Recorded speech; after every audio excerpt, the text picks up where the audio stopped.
Você vai ouvir o capítulo 6 do Livro dos Espíritos, de Allan Kardec. Livro 2º.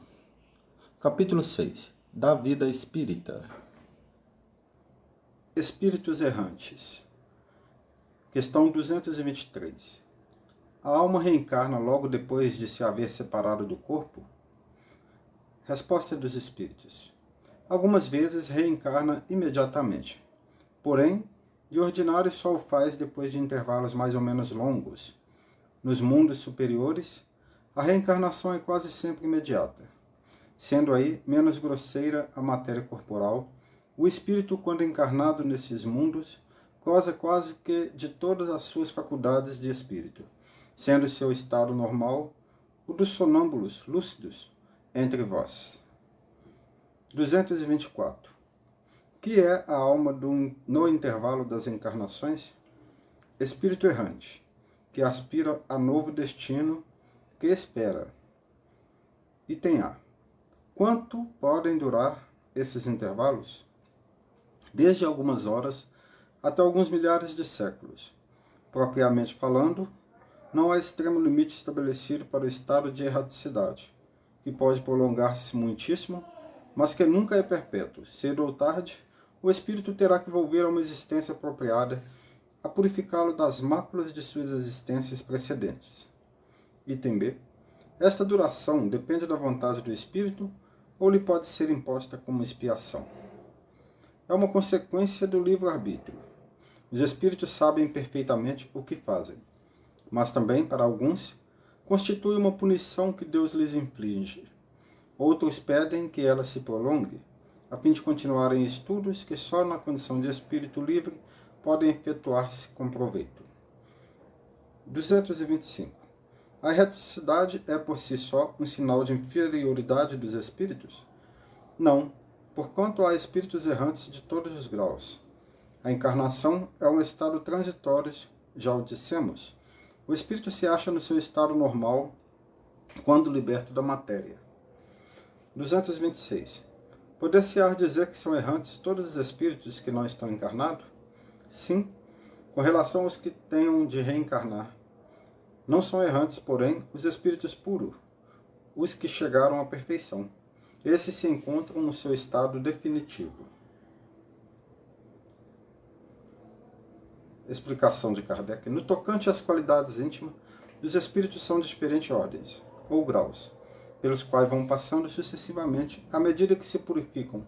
Com relação ao estado em que se acham, podem ser encarnados, isto é, ligados a um corpo, errantes, isto é, sem corpo material, e aguardando nova encarnação para se melhorarem, e espíritos puros, isto é, perfeitos, não precisando mais de encarnação. 227. De que modo se instruem os espíritos errantes? Certo não fazem do mesmo modo que nós outros? Estudam e procuram meios de elevar-se. Veem, observam o que ocorre nos lugares aonde vão, ouvem os discursos dos homens doutos e os conselhos dos espíritos mais elevados. E tudo isso lhes incute ideias que antes não tinham. 228. Conservam os espíritos algumas de suas paixões humanas? Com um invólucro material e imaterial, os espíritos elevados deixam as paixões más e só aguardam a do bem. Quanto aos espíritos inferiores, esses a conservam, pois do contrário pertenceriam à primeira ordem. 229. Por que deixando a terra, não deixam aí os espíritos todas as más paixões, uma vez que lhes reconhecem os inconvenientes? Vês nesse mundo pessoas excessivamente invejosas. Imaginas que, mal o deixam, perdem esse defeito? Acompanha os que da terra partem, sobretudo os que alimentaram paixões bem acentuadas, uma espécie de atmosfera que os envolve, conservando-lhes o que têm de mal, por não se achar o espírito inteiramente desprendido da matéria. Só por momentos ele entrevê a verdade, que assim lhe aparece, como que para mostrar-lhe o bom caminho. 230. Na erraticidade, o espírito progride? Pode melhorar-se muito? Tais sejam a vontade e o desejo que tenha de consegui-lo. Todavia, na existência corporal é que põe em prática as ideias que adquiriu. 231. São felizes ou desgraçados os espíritos errantes? Mais ou menos conforme seus méritos. Sofrem por efeito das paixões cuja essência conservaram, ou são felizes de conformidade com o grau de desmaterialização a que hajam chegado.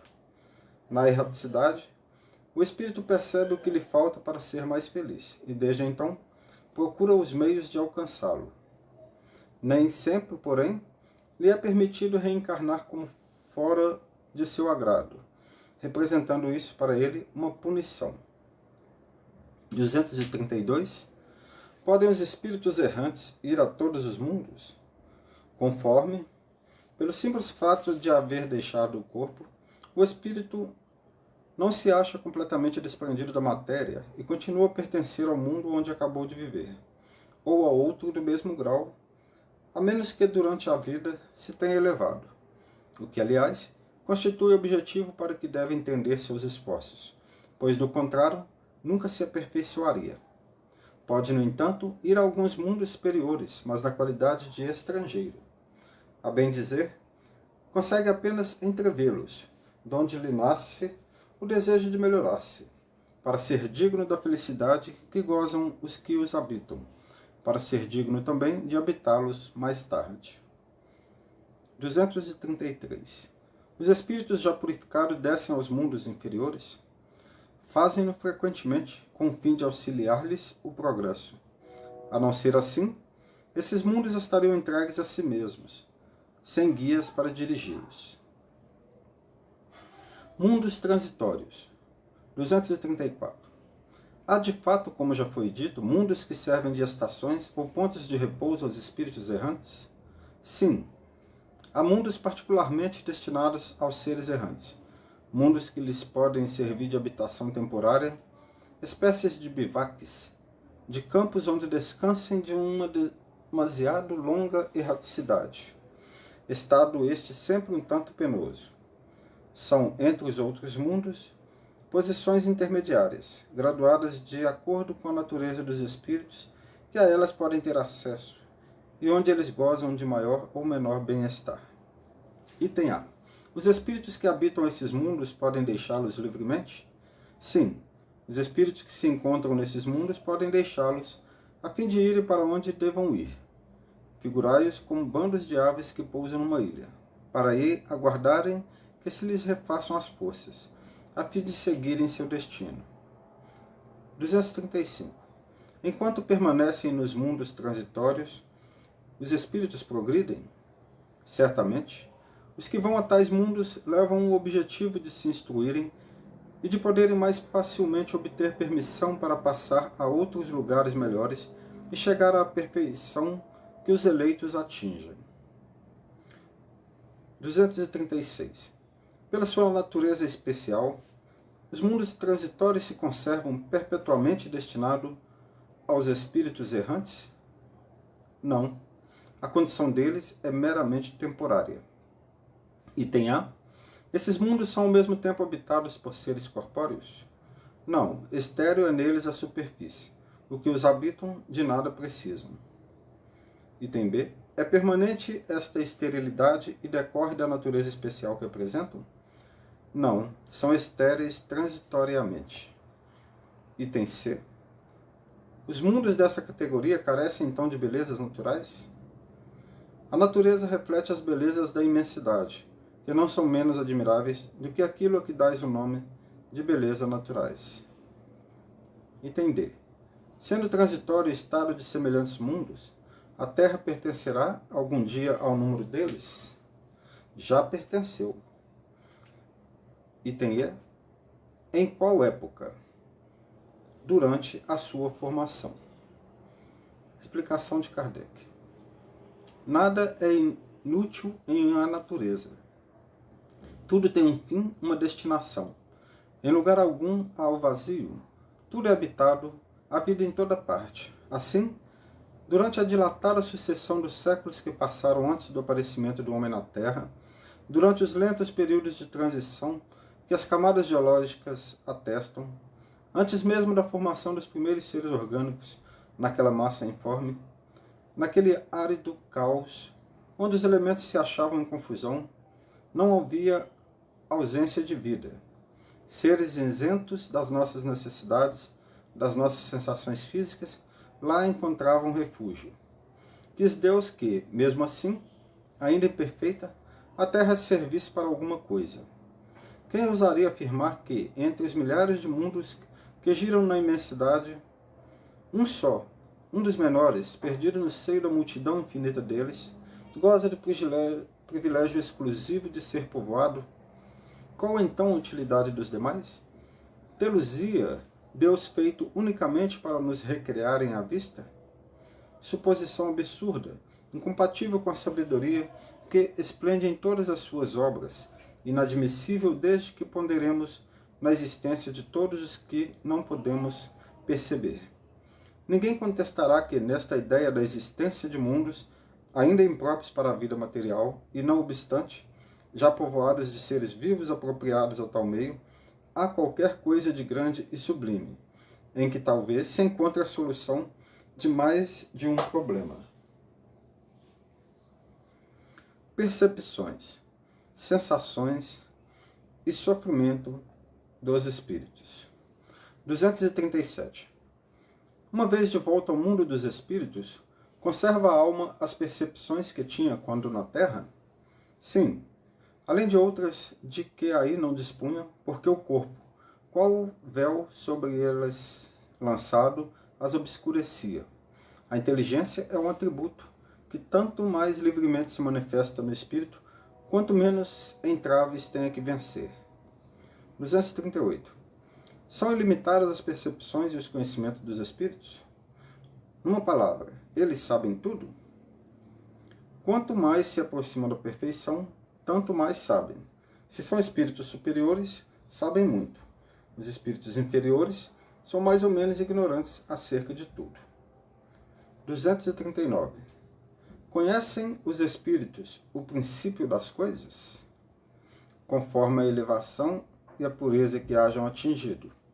Os de ordem inferior não sabem mais do que os homens. 240. A duração.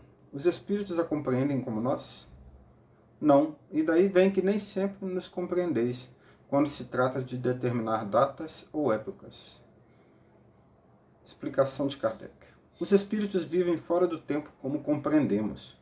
A duração, para eles, deixa, por assim dizer, de existir. Os séculos, para nós tão longos, não passam aos olhos deles de instantes que se movem na eternidade. Do mesmo modo que os relevos do solo se apagam e desaparecem para quem se eleva no espaço. 241. Os espíritos fazem do presente mais precisa e exata ideia do que nós? Do mesmo modo que aquele que vê bem faz mais exata ideia das coisas do que o cego. Os espíritos veem o que não vedes. Tudo apreciam, pois, diversamente do modo por que o fazeis. Mas também isso depende da elevação deles. Como é que os espíritos têm conhecimento do passado? E esse conhecimento lhes é ilimitado? O passado, quando com ele nos ocupamos, é presente. Verifica-se então, precisamente, o que se passa contigo quando recordas qualquer coisa que te impressionou no curso do teu exílio? Simplesmente, como já nenhum véu material nos tolda a inteligência, lembramos-nos mesmo daquilo que se te apagou da memória. Mas nem tudo os espíritos sabem, a começar pela sua própria criação. 243. E o futuro? Os espíritos o conhecem? Ainda isto depende da elevação que tenham conquistado. Muitas vezes, apenas o entreveem, porém nem sempre lhes é permitido revelá-lo. Quando o veem, parece-lhes presente. À medida que se aproxima de Deus, tanto mais claramente o espírito descortina o futuro. Depois da morte, a alma vê e aprende num golpe de vista suas passadas migrações, mas não pode ver o que Deus lhe reserva. Para que tal conheça, preciso é que, ao cabo de múltiplas existências, se haja integrado nele. Item A. Os espíritos que alcançaram a perfeição absoluta têm conhecimento completo do futuro? Completo não se pode dizer, por isso que só Deus é soberano Senhor e ninguém o pode igualar. Os espíritos veem a Deus? Só os espíritos superiores o veem e compreendem. Os inferiores o sentem e adivinham. Item A. Quando um espírito inferior diz que Deus lhe proíbe ou permite uma coisa, como sabe que isso lhe vem dele? Ele não vê a Deus, mas sente a sua soberania e quando não deva ser feita alguma coisa ou dita uma palavra, percebe como por intuição a proibição de fazê-la ou dizê-la. Não tendes vós mesmos pressentimentos que se vos afiguram avisos secretos para fazerdes ou não isto ou aquilo? O mesmo nos acontece, se bem que em grau mais alto, pois compreendes que, sendo mais sutil do que as vossas a essência dos espíritos, podem esses receber melhor as advertências divinas. Item B. Deus transmite diretamente a ordem ao espírito, ou por intermédio de outros espíritos? Ela não lhe vem direta de Deus. Para se comunicar com Deus, é necessário ser digno disso. Deus lhe transmite suas ordens por intermédio dos espíritos imediatamente superiores em perfeição e instrução. 245. O espírito tem circunscrita a visão como os seres corpóreos? Não, ela reside em todo ele. 246. Precisam da luz para ver? Veem por si mesmos, sem precisarem de luz exterior. Para os espíritos não há trevas, salvo as em que podem achar-se por expiação. 247. Para verem o que se passa em dois pontos diferentes, precisam transportar-se a esses pontos? Podem, por exemplo, ver simultaneamente nos dois hemisférios do globo? Como o espírito se transporta onde queira, com a rapidez do pensamento, pode-se dizer que vê em toda parte ao mesmo tempo. Seu pensamento é suscetível de irradiar, dirigindo-se a um tempo para muitos pontos diferentes. Mas esta faculdade depende da sua pureza. Quanto menos puro é o espírito, tanto mais limitada tem a visão. Só os espíritos superiores podem com a vista abranger um conjunto. Explicação de Kardec. No espírito, a faculdade de ver é uma propriedade inerente à sua natureza e que reside em todo o seu ser, como a luz reside em todas as partes de um corpo luminoso. É uma espécie de lucidez universal que se estende a tudo, que abrange simultaneamente o espaço, o tempo e as coisas, lucidez para a qual não há trevas, nem obstáculos materiais. Compreende-se que deva ser assim. No homem, a visão se dá pelo funcionamento de um órgão que a luz impressiona. Daí se segue que, não havendo luz, o homem fica na obscuridade. No espírito, como a faculdade de ver constitui um atributo seu, abstração feita de qualquer agente exterior, a visão independe da luz. 248. O espírito vê as coisas tão distintamente como nós? Mais distintamente, pois que sua vista penetra onde a vossa não pode penetrar. Nada a obscurece. 249. Percebe os sons? Sim. Percebe mesmo sons imperceptíveis para os vossos sentidos obtusos. Item A. No espírito, a faculdade de ouvir está em todo ele, como a de ver? Todas as percepções constituem atributos do espírito e lhes são inerentes ao ser. Quando o reveste um corpo material, elas só lhe chegam pelo conduto dos órgãos. Deixam, porém, de estar localizadas, em se achando ele na condição de espírito livre. 250. Constituindo elas atributos próprios do espírito, ser-lhe-á possível subtrair-se às percepções? O espírito unicamente vê e ouve o que quer. Dizemos isto de um ponto de vista geral, e em particular, como referência aos espíritos elevados, porquanto os imperfeitos muitas vezes ouvem e veem, a seu mau grado, o que lhes possa ser útil ao aperfeiçoamento. 251. São sensíveis à música os espíritos? Aludes à música terrena? Que é ela comparada à música celeste? A esta harmonia de que nada na terra vos pode dar ideia. Uma está para a outra, como o canto do selvagem para uma doce melodia. Não obstante, espíritos vulgares podem experimentar certo prazer em ouvir a vossa música, por lhes não ser dado ainda compreenderem outra mais sublime. A música possui infinitos encantos para os espíritos, por terem eles muito desenvolvidas as qualidades sensitivas. Refiro-me à música celeste, que é tudo o que de mais belo e delicado pode a imaginação espiritual conceber. 252. São sensíveis os espíritos às magnificências da natureza? Tão diferentes são as belezas naturais dos mundos, que longe estamos de as conhecer. Sim, os espíritos são sensíveis a essas belezas, de acordo com as aptidões que tenham para as apreciar e compreender. Para os espíritos elevados, há belezas de conjunto que, por assim dizer, apagam a das particularidades. 253. Os espíritos experimentam as nossas necessidades e sofrimentos físicos. Eles os conhecem, porque os sofreram. Não os experimentam, porém, materialmente, como vós outros. São espíritos. 254. E a fadiga, a necessidade de repouso? Experimentam-nas. Não podem sentir a fadiga, como a entendeis. Consequentemente, não precisam de descanso corporal como vós, pois que não possuem órgãos cujas forças devam ser reparadas. O espírito, entretanto, repousa no sentido de não estar em constante atividade. Ele não atua materialmente. Sua ação é toda intelectual, inteiramente moral o seu repouso. Quer isto dizer que nos momentos há em que o seu pensamento deixa de ser tão ativo quanto o de ordinário e não se fixa em qualquer objeto determinado. É um verdadeiro repouso, mas de nenhum modo comparável ao do corpo. A espécie de fadiga que os espíritos são susceptíveis de sentir guarda relação com a inferioridade deles. Quantos mais elevados sejam, tanto menos precisarão de repousar. Quando um espírito diz que sofre, de que natureza é o seu sofrimento? Angústias morais, que o torturam mais dolorosamente do que todos os sofrimentos físicos. 256.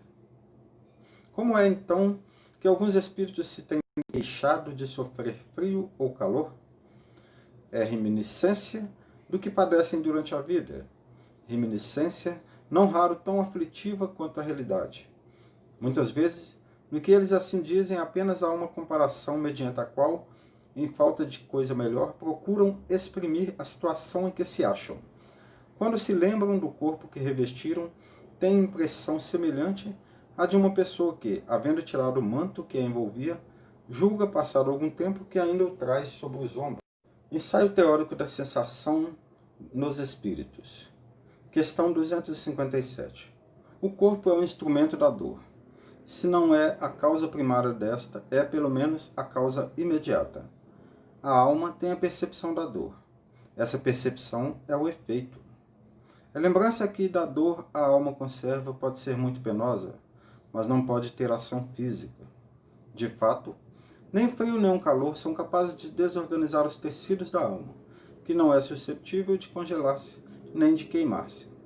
Não vemos todos os dias a recordação ou a apreensão de um mal físico produzirem o efeito desse mal, como se real fora? Não as vemos até causar a morte? Toda a gente sabe que aqueles a quem se amputou um membro costumam sentir dor no membro que lhes falta. Certo que aí não está a sede ou sequer o ponto de partida da dor. O que era apenas é que o cérebro guardou desta a impressão. Lícito, portanto, será admitir-se que coisa análoga ocorra nos sofrimentos dos espíritos após a morte.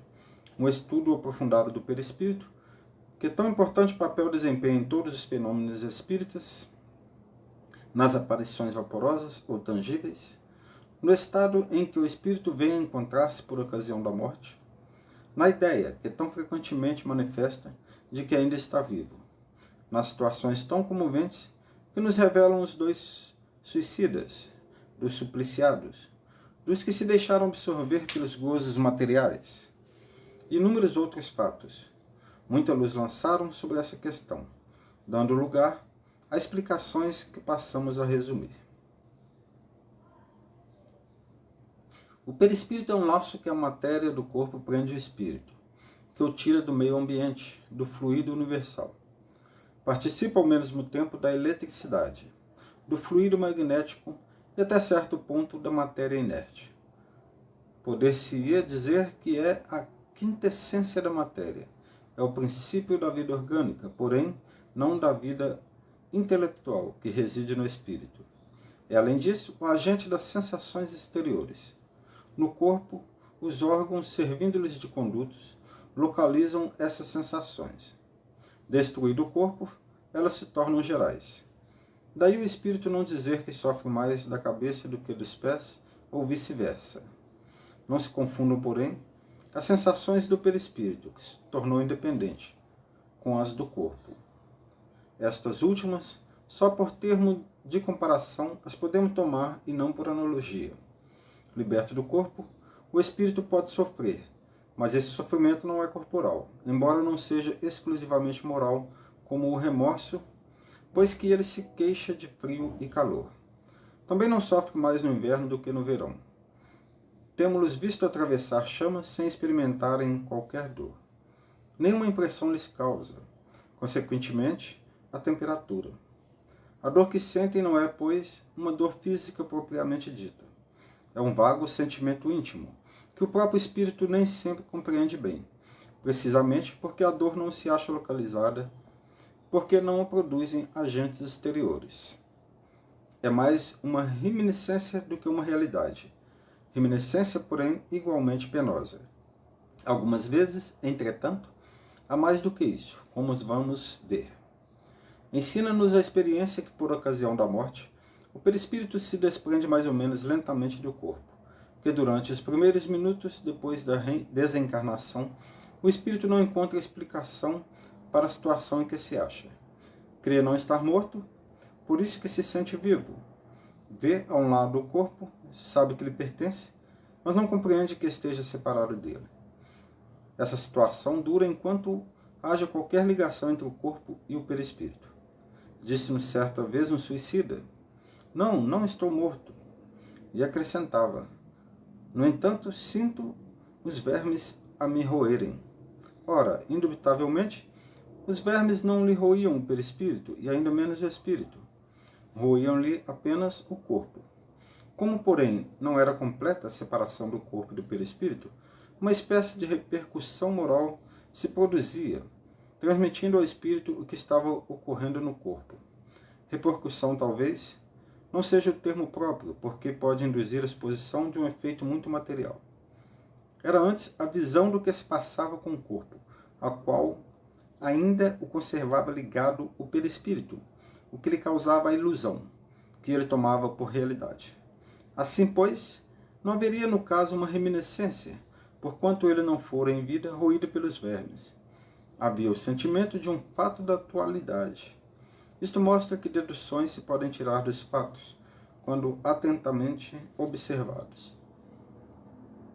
Durante a vida, o corpo recebe impressões exteriores e as transmite ao espírito por intermédio do perispírito, que constitui provavelmente o que se chama fluido nervoso. Uma vez morto, o corpo nada mais sente, por já não haver nele espírito nem perispírito.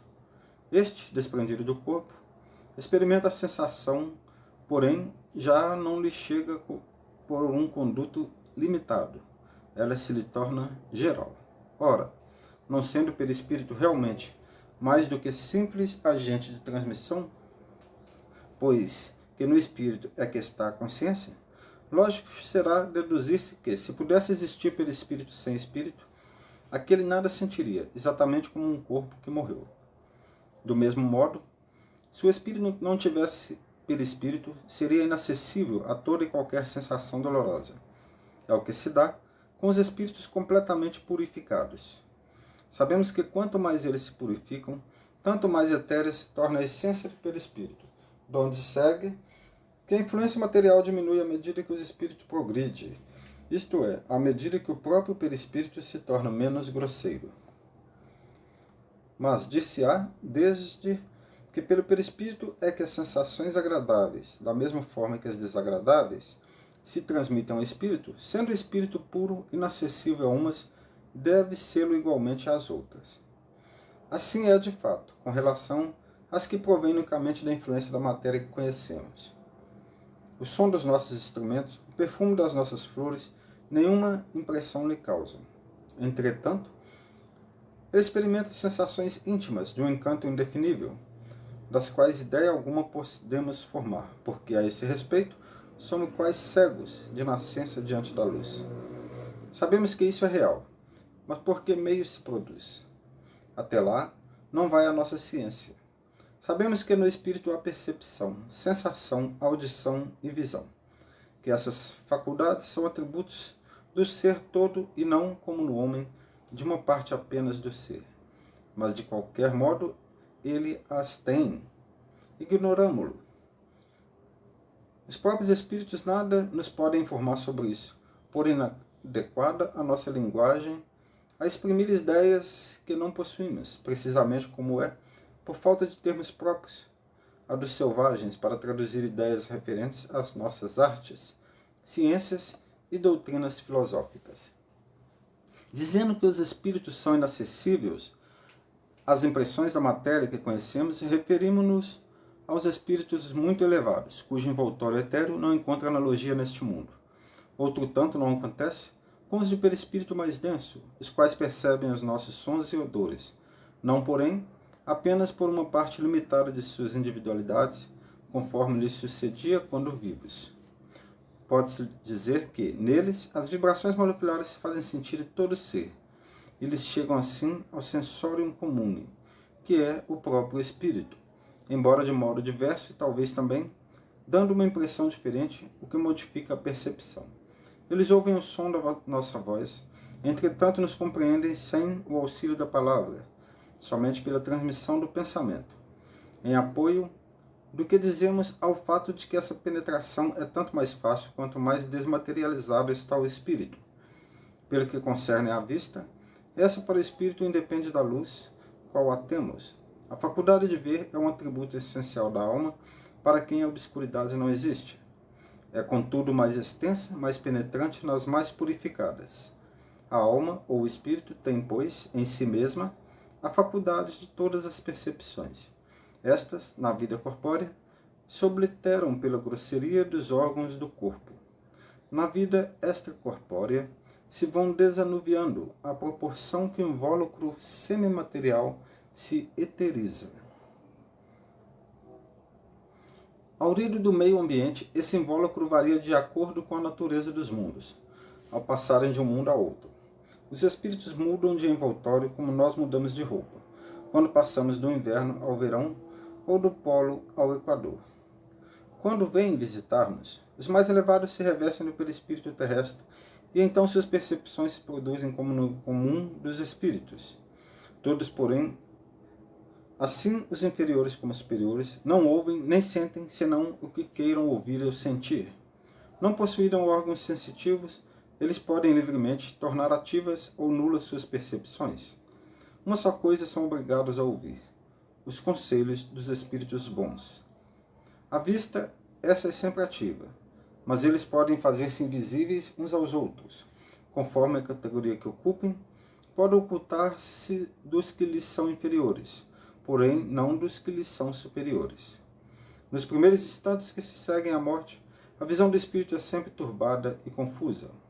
Aclara-se à medida que ele se desprende e pode alcançar a nitidez que tinha durante a vida terrena, independentemente da possibilidade de penetrar através dos corpos que não são opacos. Quanto à sua extensão, através do espaço indefinido, do futuro e do passado, depende do grau de pureza e de elevação do espírito. Objetarão talvez: toda essa teoria nada tem de tranquilizadora. Pensávamos que, uma vez livres do nosso grosseiro envoltório, instrumento das nossas dores, não mais sofreríamos e eis nos informais de que ainda sofreremos. Desta ou daquela forma, sempre será sofrimento. Ah, sim! Pode dar-se que continuemos a sofrer, e muito, e por longo tempo, mas também que deixemos de sofrer, até mesmo desde o instante em que se nos acabe a vida corporal. Os sofrimentos deste mundo independem algumas vezes de nós. Muitas mais vezes, contudo, são devidos à nossa vontade. Remonte cada um à origem deles, e verá que a maior parte de tais sofrimentos são efeitos de causas que lhe teria sido possível evitar.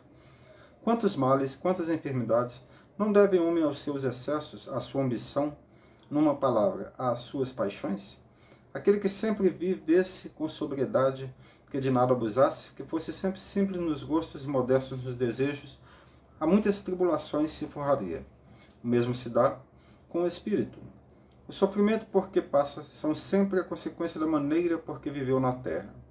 Certo, já não sofrerá mais que gota, nem de reumatismo. No entanto, experimentará outros sofrimentos que nada ficam devido àqueles.